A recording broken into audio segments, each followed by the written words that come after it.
we also have with us a very special guest joining us on the telecast, Bala V Rao Sankuratri, the convener and Global Encyclopedia of the Ramayana Sri Lanka Chapter. So thank you so much for joining us on the telecast. It's a very special day when we're talking about Prime Minister Modi's visit to Anuradhapura. If you could share with our viewers exactly the significance of this place and why this visit holds a deep importance in the ties between India and Sri Lanka. Thank you, Ria, for calling me today on to the Newsx Live. And it is very important. Let me first tell you, be it Narendra Modi ji or the President Kumara Dissanayake, their staff and our diplomats, whoever has planned this visit to Anuradhapura today on the Rav Navami is very special.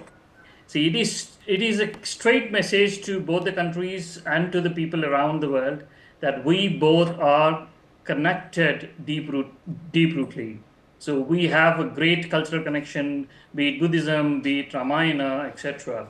So that message is clearly sent out today from the historical site of Sri Lanka, Anuradhapura, and from the place where the Bodh Gaya sapling is living still life in Anuradhapura, and our Prime Minister Modi will be visiting to the place as well in some time. So it is so nice to see Ramayana event of Ram Navami happening, celebrated all across. At the same time, Narendra Modi visiting to the holy place of Buddhism, giving a straightforward message to both the countries that we both are very well rooted. Our heritage, etc., is very well connected, both spiritually, both devotionally, and today in terms of cultural heritage, tourism, etc. also. And when we're talking about PM Modi's visit, how do you think that that refreshes the bilateral ties between Prime Minister, or during Prime Minister's visit, the ties between India and Sri Lanka? See, I see from the lines of heritage tourism is concerned. Recently, my visit to Sri Lanka, I was spending a couple of weeks there with a couple of ministers there. So the current regime,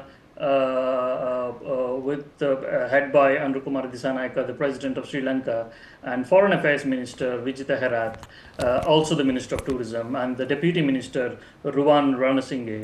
So I had a long discussion with Ruwan Ranasinghe in relation to developing the heritage tourism between both the nations, and how best can we blend heritage tourism in while showcasing the Rama Ravana Yatra and en route adding these historical places of Buddhism, be it Kandy, be it Anuradhapura, etc. So down the line, where I see Sri Lanka is, people may come to Ayodhya here in India to pay their devotion. That is the line of devotion. But down the line, the world will go to Sri Lanka to learn the history of mankind in terms of both Buddhism and Ramayana. Sri Lanka always has seen Buddhism and Ramayana on the lines of historicity. It holds great amount of local legends, explanation in line with Valmiki's version, and of course history says thrice Gautam Buddha has visited Lanka, and today Sri Lankans very much take Ravana as their ancestor. They all believe themselves to be the descendants of Ravana. So to know our history, be it Buddhism, be it Ramayana, in terms of historicity, Sri Lanka plays the major role. And when the world is looking at the historical and heritage lines, Sri Lanka will be the future where even Indians has to go to learn the historicity of Ramayana and Buddhism. So I have recently seen one of the interviews, some frustrated youngster in Sri Lanka, of course, has a political lineage, and he says that and he is little worried about the future of the Sri Lankan youth, etc. He was speaking on some local channel there in Sri Lanka. But I rest assured, this government, which is currently run by Anuradhapura Dissanayake, is taking little slowly but very steadily. I see a future where heritage tourism and historical tourism will be at its peak, and that is going to change the dynamics of Sri Lankan economy. So the current air fleet will not be sufficient. Current accommodations will not be sufficient. Sri Lanka is going in the line of great progressiveness. We saw Sri Lanka taking loans from various countries. We saw its debt. We saw its hurdles. But I also foresee the golden era of Sri Lanka very soon starting. And Bala V Rao, in terms of Anuradhapura, when we are talking about its rich history, where all have you seen its mention? And when we're talking about the sacred connect it has with India, if you could shed light on that as well.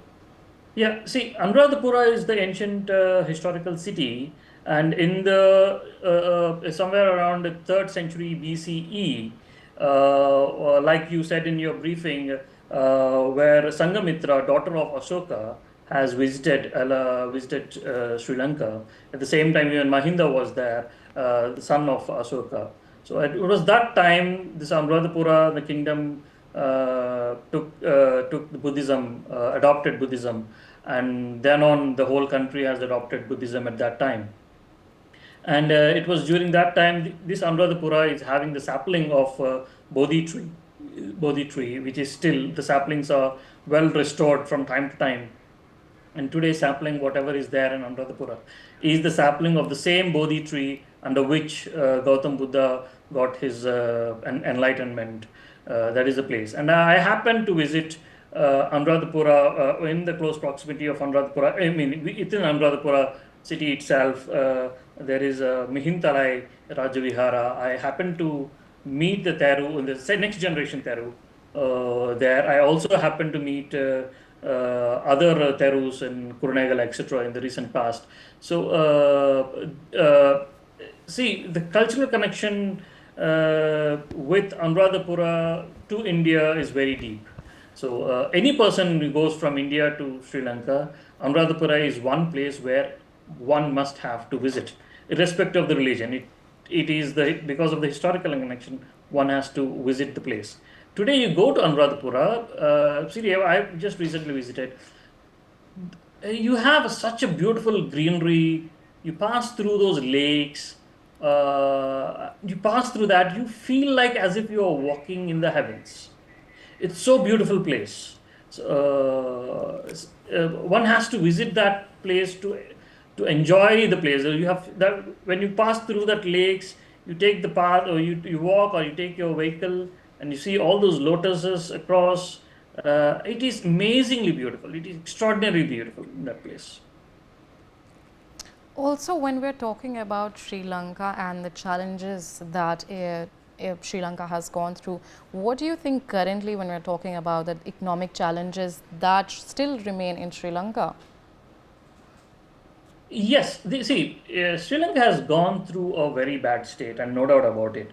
And is it progressing? Yes, it is progressing. So you can see the citizens of Sri Lanka also. So giving a mandate where to whomever they may vote. It is not like divided vote share. It is a concrete vote share what they are passing on to anyone.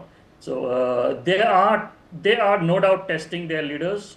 So even the current regime will be taking a big test in front of the public.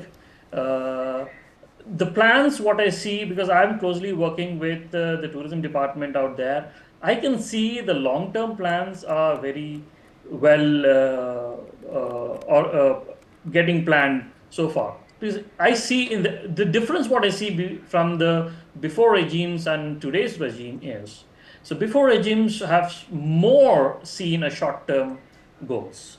So, but I've seen the new government is looking at a long-term goals, which is hindering in terms of the immediate showcasing of the progress may be a hindrance for them. So, but for the long Yes. term, and when they're working for the long term, they are rewriting the whole policies, they're restructuring the whole process. That is killing some time. That has to go, because at some point Sri Lanka has to rewrite their policies for the better growth, and that is what this government is doing. So in the initial stage, because of this the massive changeover on the way Sri Lanka is working, it may take some time, but it is for the good of the nation. All right, in terms of the fact that we know that this place is a center of Buddhism, Anuradhapura, what are the final statement that you'd like to give on that? Final statement, see, like I said, today Honorable Prime Minister Narendra Modi and Honorable President Kumara Dissanayake are visiting Anuradhapura on the account of Sri Ram Navami itself is a great message to the world, to Sri Lanka, to India. So we in India, I know we consider Ram as the 7th incarnation of Mahavishnu, while Buddha is the ninth avatar of the Mahavishnu. So going to Anuradhapura is his devotion to Mahavishnu is very clearly mentioned, and a clear message that to Sri Lanka that the development of heritage tourism is very, very important, and a clear message to India that historical visits to learn Ramayana, to learn Buddhism, Indians has to visit Sri Lanka. So for devotion you may go to Bodh Gaya, for devotion you may go to Ayodhya, but to know the historical point of both Buddhism and Ramayana, one has to visit Sri Lanka. All right, thank you so much for joining our telecast and sharing those insights. For more such videos, subscribe to the Newsx YouTube channel, hit the bell icon.